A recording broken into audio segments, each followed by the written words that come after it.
So I wanted to talk a little bit about how adverse childhood experiences affect adults. And I wanted to talk about that because sometimes I fear that a general population does not really understand just how devastating the effects of childhood abuse are and how long-lasting into adulthood. And I don't really blame people for not recognizing the ill effects, because as we look around at each other, everyone seems fine. Everyone seems well. And this must be the reason, I tell myself, why preventive or protective factors are not built into our society, particularly in the Caribbean and Latin America. It must be because we don't really understand how embedded the damage of childhood abuse gets. I just wanted to share a little story of my last visit to a dentist in Toronto. So you go into the dentist's office and you sit on one of those chairs that reclines all the way back, so your legs are now higher than your head. You know, you make sure you pull down your skirt. And it's a very vulnerable position to be in, right?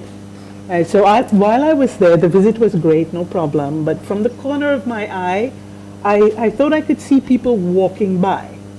And who's walking by in the office? When I focused on it, I realized that I was seeing right through the doorway. And in fact, there was no door. There was no door on the dentist's office. So when I was done with the treatment, I inquired and was told that we don't have doors on dentists' offices anymore. And I realized that that is a preventive measure against people being hurt by dentists. And I love that kind of thing because it doesn't accuse anyone.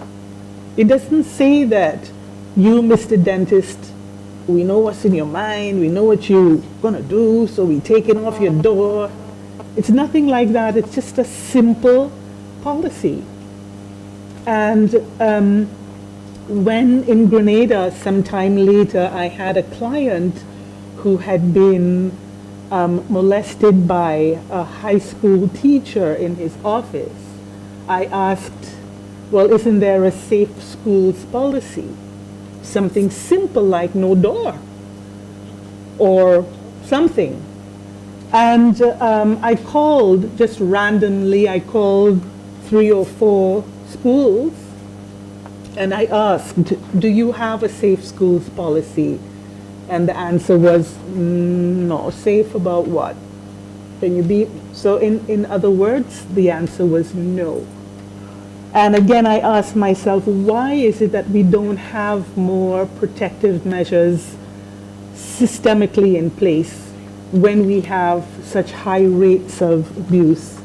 And I say to myself, well, it must be that we just don't really realize how bad it can get and how bad it remains within the adult population, because after all, here we are and everyone looks so good. People don't see the wounds that are inside. So people carry pain and fear. You don't see it. You don't know it's there. Therefore, you don't always take action on it. And we are fond of saying that children have resilience. There's nothing like the resiliency of children, people say. But it's not true, and it's not fair to think that they have that much resiliency. They don't, especially if they've been harmed. We hear things like time heals all wounds. And we hear people say, especially in regards to corporal punishment, which we have a lot of in our culture as well, I was beaten, I turned out fine. Look at me. People say that, right? And it's all well and good to say, look at me, when we know we look fine and we have all the accoutrement of success, but the wounds of child abuse are not necessarily any that you can see. So I wanted to just offer one case study among so many that I could offer. And before I begin speaking about Lucy, I want to say that I've never done a talk in which I offer a case study that at least one person in the audience doesn't cringe and approach me later to say, oh God, were you talking right about me? All my business. It's because there is always something that we can resonate with when we talk about the human condition and about having experienced some painful incidents in childhood. But I want to assure you that Lucy is in fact a compilation of many different adult women's profiles, and in fact she's not an entity. So she has 2 university degrees, she's in her early 40s, she's a high achiever, she's financially secure, she has everything, she looks just like us, she looks fine.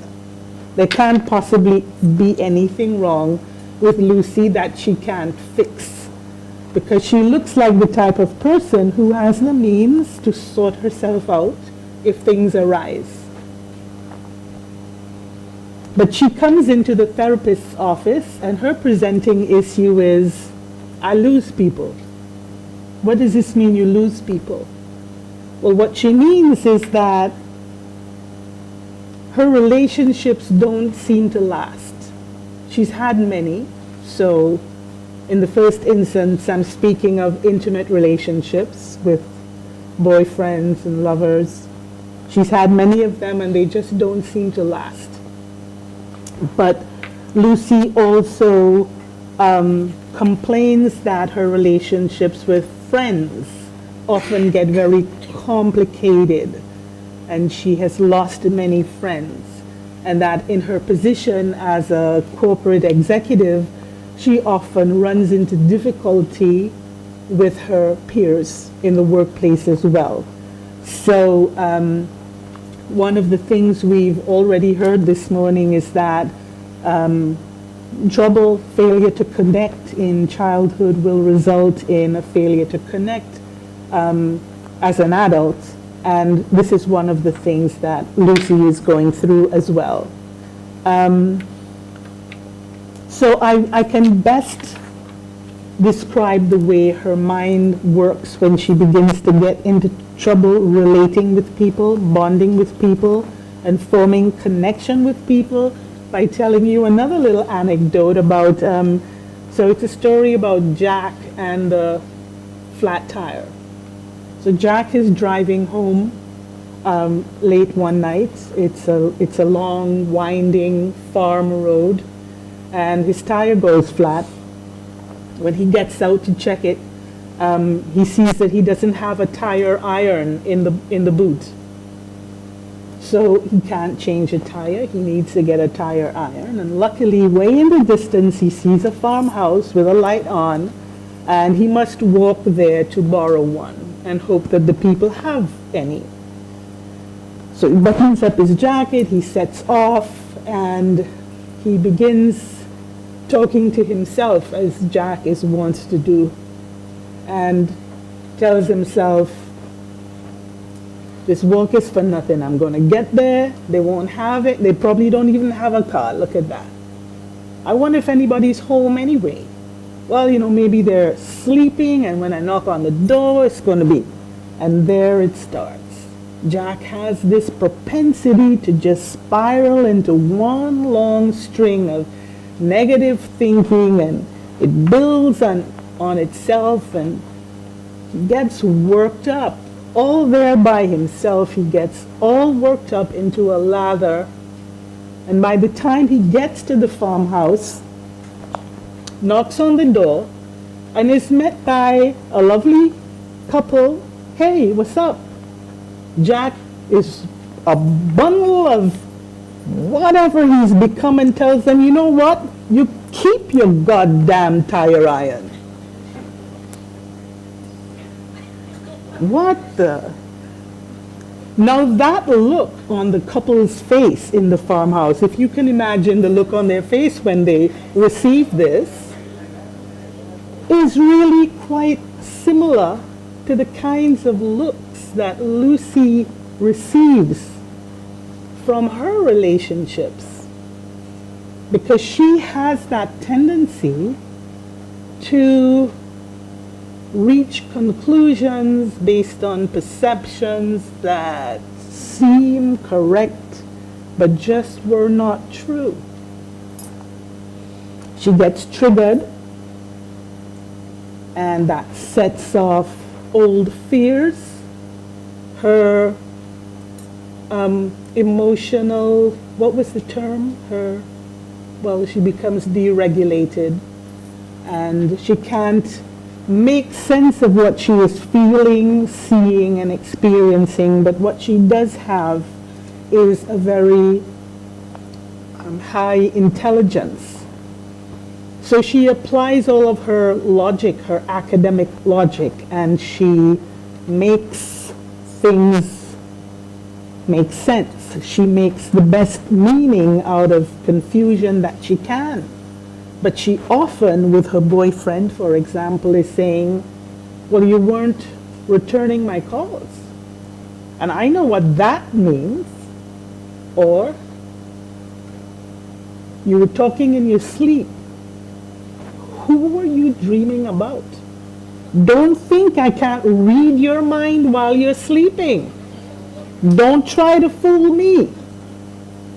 And this may be amusing on some level, because on some level maybe we all play these tricks with our partners. But in the case of someone like Lucy, she is painfully trapped in that system of not being able to read the nuance of interaction between herself and actually anybody else. So she often is wrong in her perceptions, and invariably it's a negative impression that she forms, and she acts on what she thinks. She acts on what she feels, and her behavior then follows and is normally a negative type of behavior. People tend to pull away from Lucy. You see what I mean?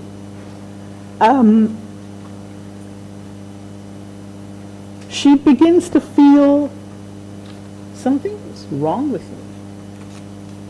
And I wonder if you can imagine how very painful it is to actually wonder, to have it sort of dawn on you slowly because of the feedback you receive in the eyes of the other people, just like in the babies. You see that face begin to think you're crazy, and it's intensely painful because you're not sure what you've done. You are sure that you keep doing things that other people don't feel comfortable with, and you're constantly being withdrawn from. If Lucy goes to a therapist now, a therapist might say, well, you're suffering some panic, and you're experiencing a low-grade depression. Maybe we should change your negative approach to life. Let's try some positive psychology. Let's reprogram your neuro-linguistic makeup and learn some affirmative mantras. All the self-help books are full of positive things you should tell yourself. And Lucy's therapist gives her these books to read and encourages her to see herself as beautiful, to see herself as desirable and unbeatable and invulnerable and all these wonderful things. She's so happy to have the new language because she recognizes that she's not so good at reading subtlety. You know, you may see this in children sometimes if children begin manifesting this kind of symptom when they're pre-adolescent or adolescent. You might say to little Johnny, stop hitting your sister because sister has screamed. And Johnny will say, okay, sorry. Mom turns her back and sister screams anew. And she'll turn around and go, didn't I just tell you not to hit your sister? He go, I didn't hit her. I pulled her hair, but I didn't hit her. You think now Johnny is just trying to make a fool out of you, but in fact, Johnny can't read what's in your eyes. Because if you're a child that's been harmed, that connection, Patrick Swayze and the dancer, baby and mother, has been a lie. People have been up close in baby's face, saying one thing and doing another, chronically, over and over again, many adults in baby's life. So you reach a point where you're talking to your friend or your lover or your boss, and they tell you something and you are sure that they mean another. Not only does your intellect inform you that you remember what happened the last time, but your belly twists and your pulse races and your flight reflex kicks in. And before you know what, you're off and running in one direction, which is the wrong direction. How is anybody supposed to know if they've been chronically abused as a child? So one of the things you do is rely on words, rely on language. And if someone says to you, I'll be home at 6, 6:45 comes, you're already in a spin. Right? You all know what I'm saying? So Lucy goes to a bar because she'd like to find a new boyfriend because she's lost all the others, misplaced them somewhere, that look in their eyes. And she remembers the positive language, that she's beautiful, she's desirable, that no one in their right mind could actually resist her. And she comes on a little strong. And oh gosh, there's that look in the face again. What does it mean now? She can't read it. She's not lying. She doesn't understand the social cues. She returns to her therapist, and this time she blames the therapist. Therapists get in a pickle sometimes. They don't know what to do either. She says, you told me to be positive. And I went out and I was killing the positive vibe. And that look on their face again, I heard him say, crazy.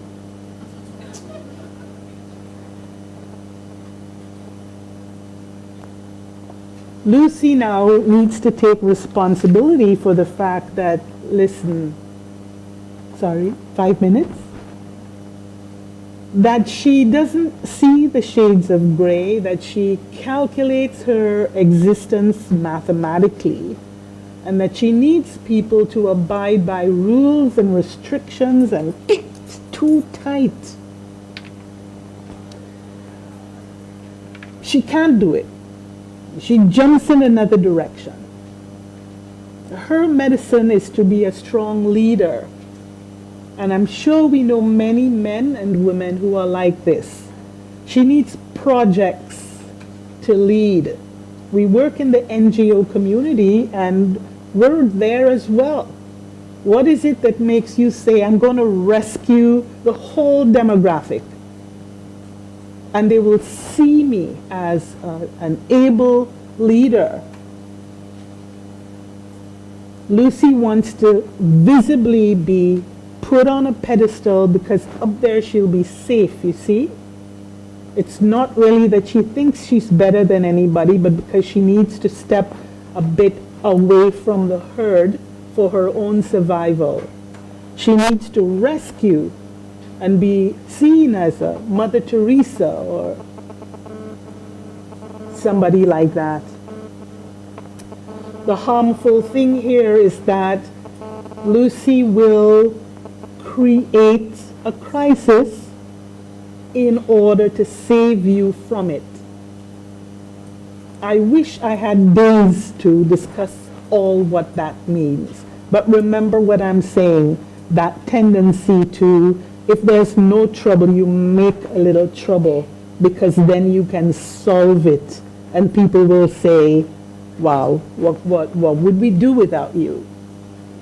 And if you've been feeling crazy and misunderstood, and you see people pulling away from you and you can't read social cues, your tummy's in a knot, you're going mad. What you can do is become a savior or a hero. Not so hard for people who are highly functioning like Lucy.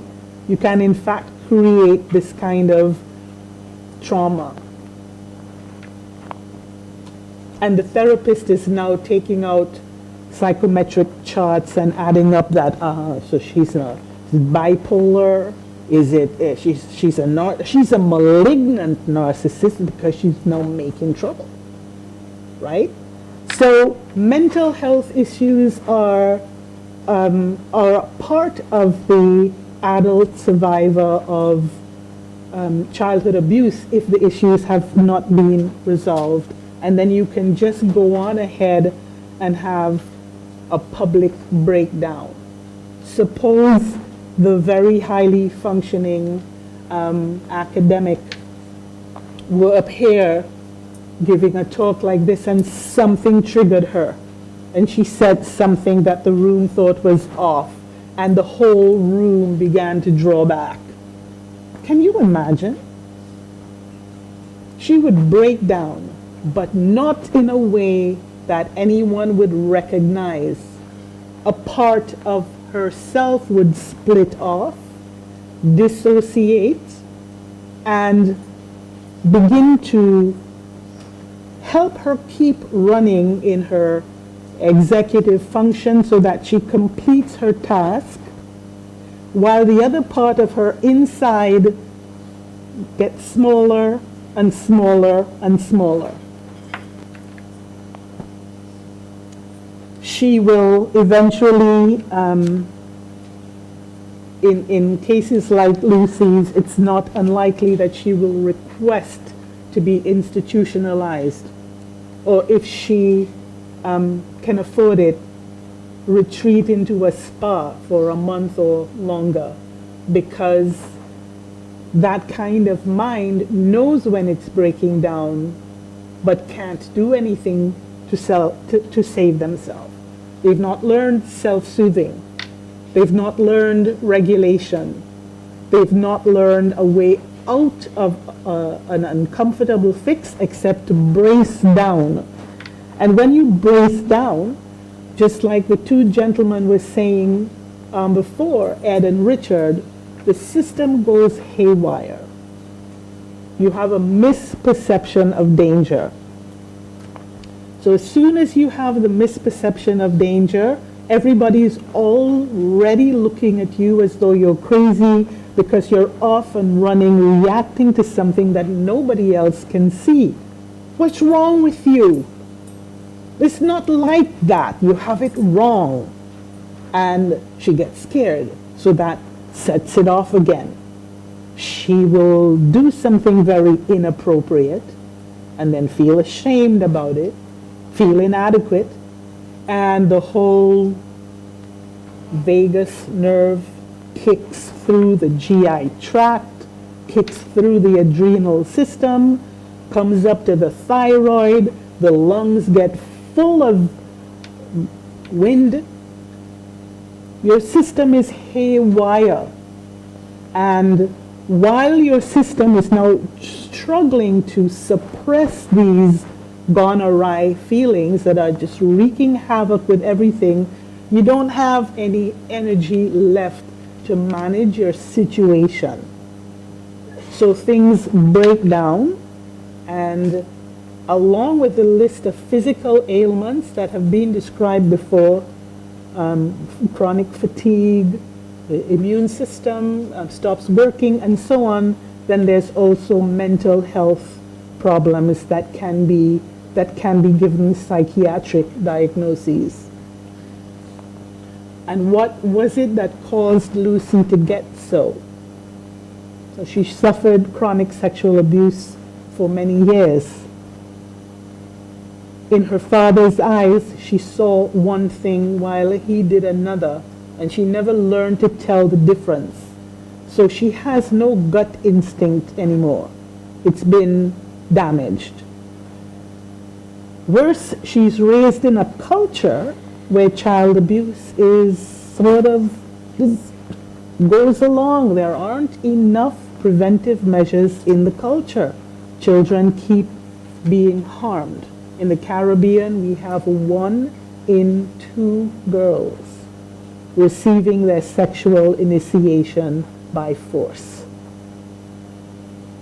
And Lucy is raised in a family where she better look sharp, get good grades in school, don't care what's going on. And when you go to work, your boss doesn't want to hear about your troubles. Get that document in by deadline. Huh? So you brace down and you tighten up. And what does your poor system do? How do your lungs gasp for air? Oh my God, now Lucy meets Tyrone. Tyrone comes from the same culture, right? Tyrone experienced physical abuse from his father, abandonment and neglect from his mother, chronically. He never had mom's love, doesn't know what it's like. And when he finally meets a girl who is upwardly mobile and has her money and her house and all her shit together, Tyrone thinks, well, that's a woman for me because she's stable. How you like that? She's stable, he says. She will never leave me. Because if mother figure ever tries to leave Tyrone again, that whole system that we now know about will kick in his body, mind, soul, spirit. And people have already told him that he's a sociopath. People have already told him he has violent tendencies, but he knows that with a good, strong woman in his life, all will be fine. And he chooses Lucy, who we've just heard solves her problems by creating a crisis. Oh my gosh. And if they have children, what's that parenting going to look like? So it's logical that if you have a society where 1 in every 3 is either physically abused or witnesses domestic violence, 1 in every 2 girls is sexually abused, then we have the men and the women in the culture growing up with this type of mental health issue. That's hard to fix. And why do we need to save children's brains? Because they're going to grow up. And I think I'll end here. Thank you for your attention.